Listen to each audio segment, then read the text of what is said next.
My name is FAKHIRA IZZATI binti KAMARULSAMAN.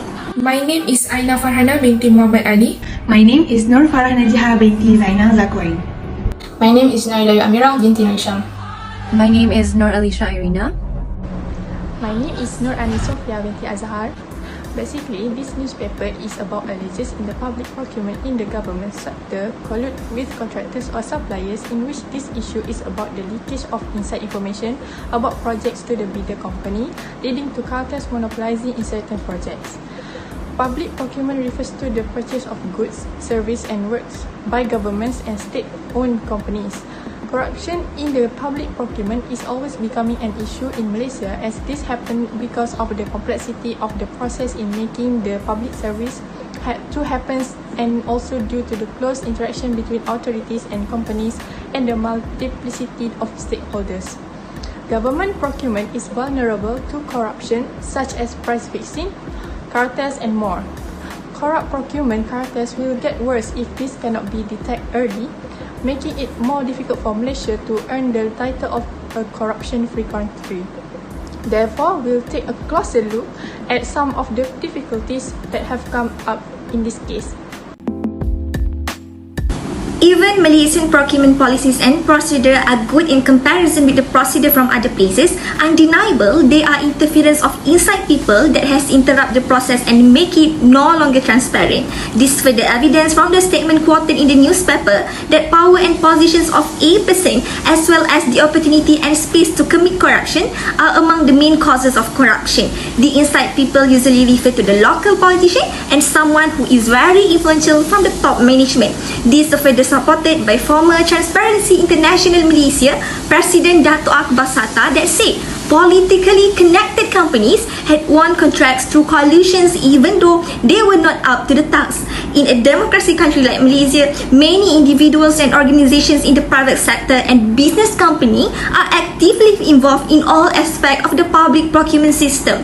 This coalition has led to the concept of Iron Triangle, which is very popular in defense procurement. For instance, according to Berita Harian Online on 5 April 2021, the Malaysian Anti-Corruption Commission MACC has arrested a cartel syndicate that has monopolized hundreds of tenders from ministry and government agency over the past 7 years. The detention is believed to have crippled the project cartel syndicate and government tenders with an estimated project value of 3.8 billion Malaysian ringgit. The syndicate is believed to have under the corporations of insiders to ensure companies under its control are allowed to enter tenders and succeed by paying bribes to the insider. This proves that one of the issues in the procurement system in Malaysia is the transparency of individual and make the procurement system in Malaysia more respected in violation than the compliance. In Malaysia, an organisation will install a technical committee to decide the technical specs of the gender. A technical professional could be appointed to be on the committee to help in making the selection. The procurement officials will exercise democracy. Once they are decided on, primarily based totally on their overall performance, the technical committee will then evaluate the pricing supplied via way of means of the contractors and the estimates that they have. Thereby, with such complicated process, bribery can happen because a person wants to speed up processes in a business without following the right steps. We also can see in the cases of 4 inspection officers were charged with corruption and submitting false details about the meat cartel, in which it has found that 2 employees have accepting bribes as a reward for releasing a container carrying frozen meat belonging to Syarikat ZS Arming Sedunia Berhad from a country not recognized by the veterinary department at a restaurant here in December 2016. This happened because they did not want to expedite the process of examining the documents and physical of the consignment, for which they failed to report bribes to the MACC. From this case, it has been proven that corruption in the bureaucracy exists, as they want to ease the process, which are by giving bribes. I'll be explaining on the next issue of public procurement, which is the personnel involvement in the procurement system. This issue elaborates on how auditors and those in charge of the administration behind the procurement process can lead to potential corruption. The given roles of the personnel is to monitor the ongoing procedure as well as ensuring that proper documentations are done to avoid abuse of power, breach of trust, and misconduct. A case was mentioned in the Code Blue article where there was a serious issue of COVID-19 related procurement that was dealing with the procurement and purchasing of medical equipment and medicines. This led to the Malaysian Anti-Corruption Commission to conduct an investigation into the alleged corruption, malpractice, and abuse of power. It was informed by an official that the procurement of supplies during the pandemic was being made without following standard procedure due to urgency, making it easy for the personnel to dismiss or be under the act of abuse of power. Based on the allegations that were made, such as bribery in the procurement of medical services for COVID-19, fraud related to the supply of personal protective equipment, and abuse of power in distributing aid and stimulus packages during the pandemic, the personnel involved could be held responsible, as any activities that occurs during the process of procurement are to be closely monitored so that it complies with the law, government financial regulations, contract terms, and payment execution.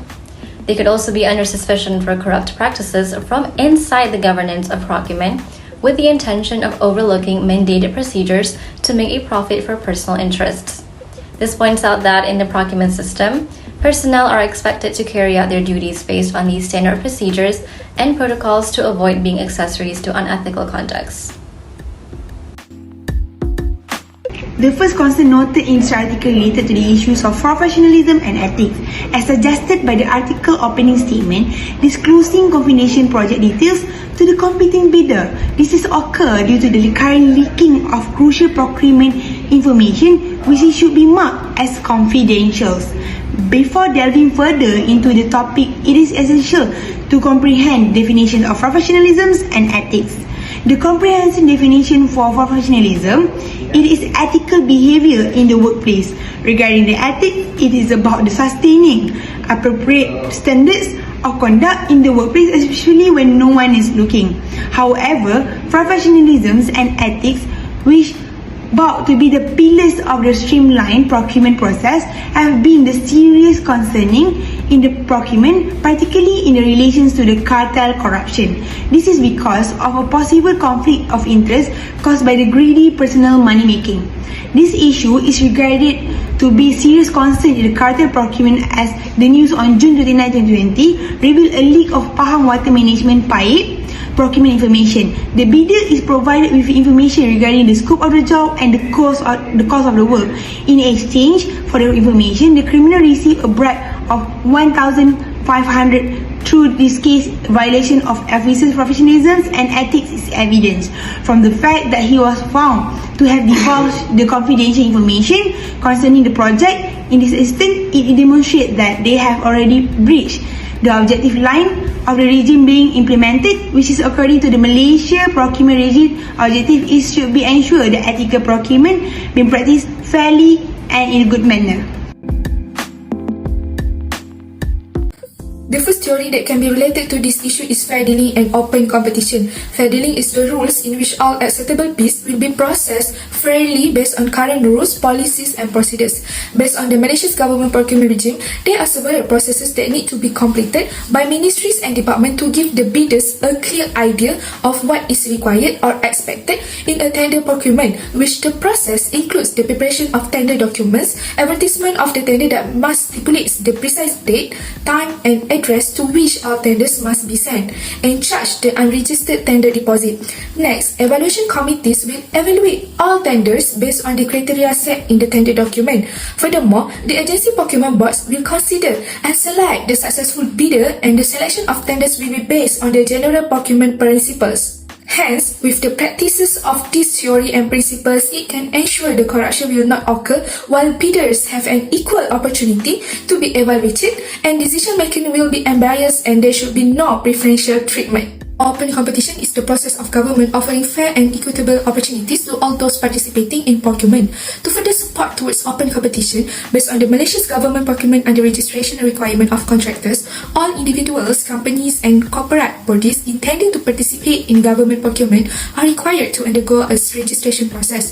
Therefore, even if they are suppliers or contractors who are always performed, they still need to obey the rules and join the process of tenders from the beginning. Government should not be biased against contractors who have ever serve. This is because it will close the opportunity to other contractors and suppliers. For specific words, if local contractors do not have the expertise and capability, tenders may be called on a joint venture basis between local and foreign contractors to encourage the transfer of technology. Thus, it shows that the tender procurement process will offers open competition to all the contractors and suppliers, as all contractors and bidders have to go through and obey the same process.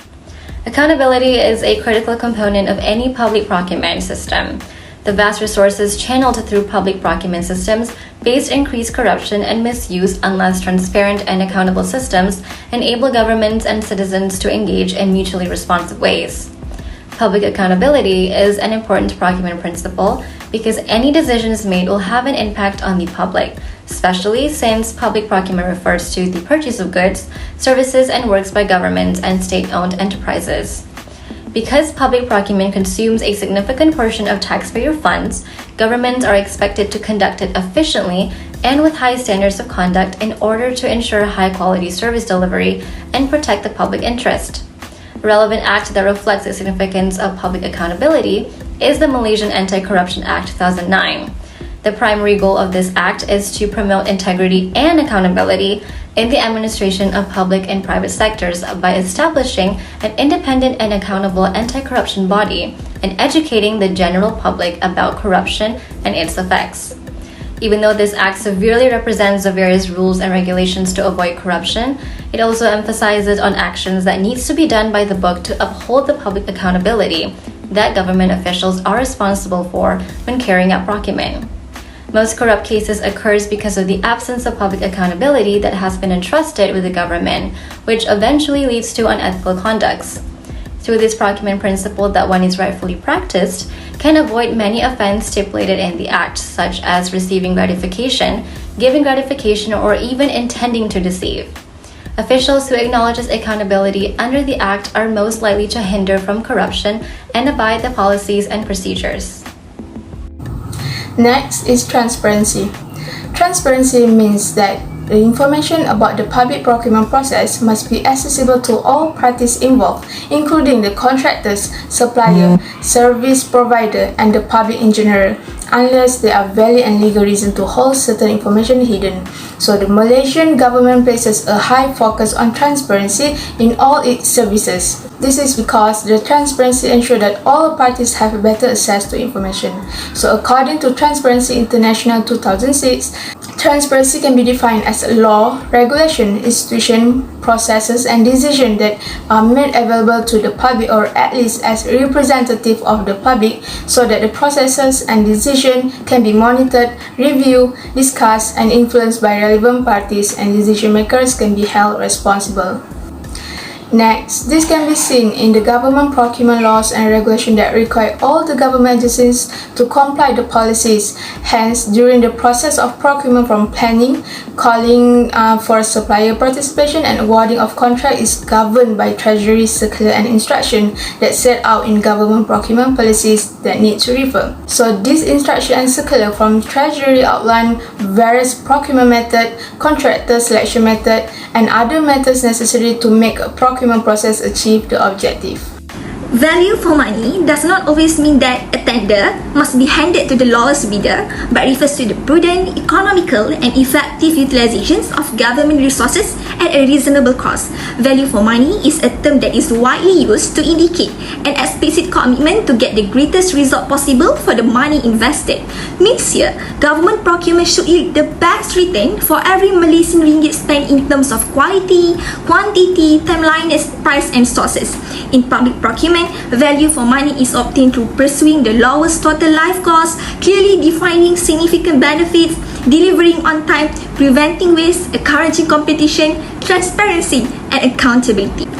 To further support towards value for money in the Malaysia procurement, the Financial Procedure Act 1957, revised 1972, act as one of the laws and regulation related to government procurement. This Act provides for the control and management of the public finance of Malaysia and outline financial and accounting procedure. It includes procedure for the collection, custody and payment of the public money of Malaysia and of the state, and the purchase, custody and disposal of public property and related matters. This purposely to ensure responsibility of government in examining all public funds under their control, to consolidate that budget allocation are spent efficiently and effectively.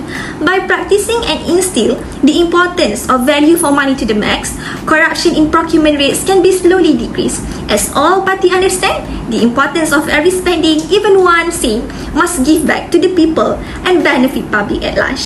Public procurement involves large sums of public money, which make procurement highly vulnerable to the corruption. With the openness of the risk for the occurrence of cartel corruption crimes, this will affect the efficiencies of public spending due to the large losses of public funds through the fraudulent activities every year. This is also published at the Organization for Economic Cooperation and Development, or we call it OECD, Observer article entitled Public Procurement Detecting the Corruption, which suggested that the corruption in the public procurement is increasingly alarming globally, that Malaysia is no exception. These statements can be proven further by the statistic of complaint on corruption received by the government sectors in Malaysia, which shows that percentage highest in the procurement sector, which is 42.8% starting 2013-2018, compared to the investment sector that only contributes 0.4 corruption in those range of year. As a result, it is undeniable that there is an issue of cartel corruption in procurement because of the abandonment of the principles of transparency, value for money, public accountability, and fair and open competition, as my friend already explained before. This problem cannot be ignored, and as a result, decisive actions need to be taken, particularly on the part of Malaysian Anti-Corruption Commission (MACC) itself, to combat this issue and ensure that it does not continue to be a burden for the nation as a whole, given that it will result in losses of an annual basis.